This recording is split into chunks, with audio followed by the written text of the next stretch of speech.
As the records of this House will testify,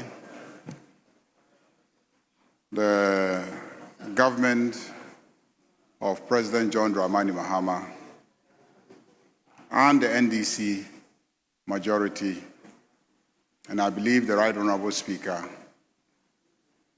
we are all very committed to the passage of the Human Sexual Rights and Family Values Bill.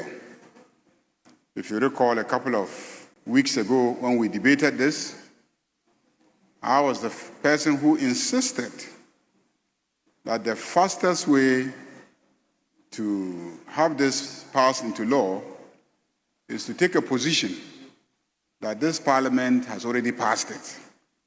So what is left is signature.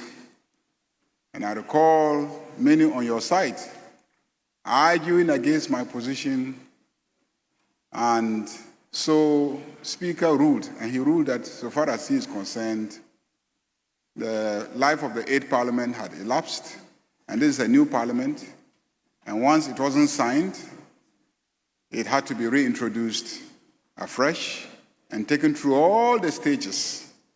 So if you had listened to my advice and sided with me in the debate in this House, that we should treat it as having been passed by this House, and that once it is passed by this House, it is not part of businesses that have elapsed.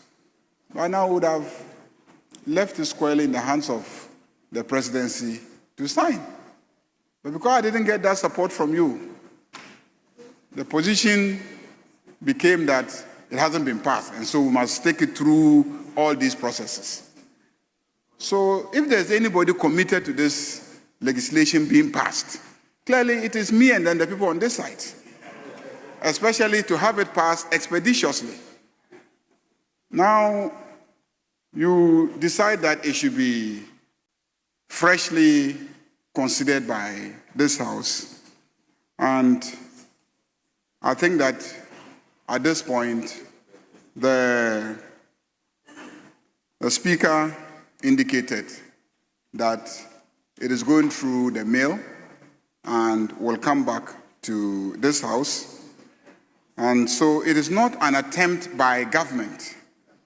It's not an attempt by government. And President John Dramani Mahama has indicated time and again that any moment that the bill is brought before him, he will expeditiously sign it.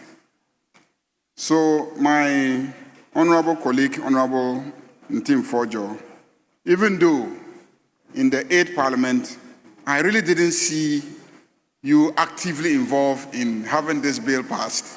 I know you were a sponsor of the bill, but as we considered it, I didn't really see much of your involvement. I didn't really see. If you recall, it was my committee that it was referred to. It was my committee. And then I didn't see much of your own personal involvement. And so I am surprised that all of a sudden you think that this is an urgent matter that must engage a priority in terms of the work of this House. And also, when we were all putting pressure on President Akufo-Addo to sign, I didn't see you helping us to put pressure on President Akufo-Addo. I didn't see you. I didn't see you resisting, you know. And now you have found your voice, and you think that President John Dramani Mahama or the NDC is conspiring not to have the bill, you know, introduced and passed. I can assure you that we are very committed to having the bill introduced and passed.